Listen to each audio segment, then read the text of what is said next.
Jésus est appelé Fils de l'homme 88 fois dans le Nouveau Testament.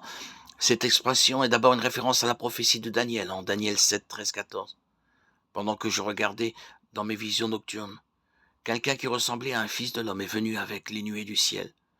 Il s'est avancé vers l'Ancien des jours, et on l'a fait approcher de lui. On lui a donné la domination, la gloire et le règne, et tous les peuples, les nations et les hommes de toute langue l'ont servi. Sa domination est une domination éternelle qui ne cessera pas, et son royaume ne sera jamais détruit. Fils de l'homme est un titre messianique. Jésus est celui à qui on a donné la domination, la gloire et le règne. Par cette expression, il s'est attribué la prophétie du Fils de l'homme. Cette expression était très familière aux Juifs de la région qui auraient compris à quoi elle faisait référence. Jésus affirmait être le Messie. Cette expression implique également que Jésus était pleinement humain. Dieu a appelé le prophète Ézéchiel Fils de l'homme 93 fois, tout simplement au sens d'être humain.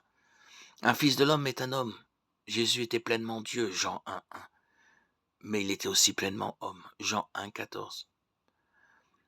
1 Jean 4,2 nous dit « Voici comment identifier l'Esprit de Dieu.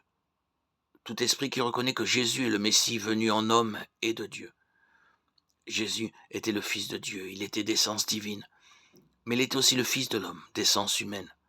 En résumé, l'expression « Fils de l'homme » indique que Jésus est le Messie et qu'il est un véritable être humain.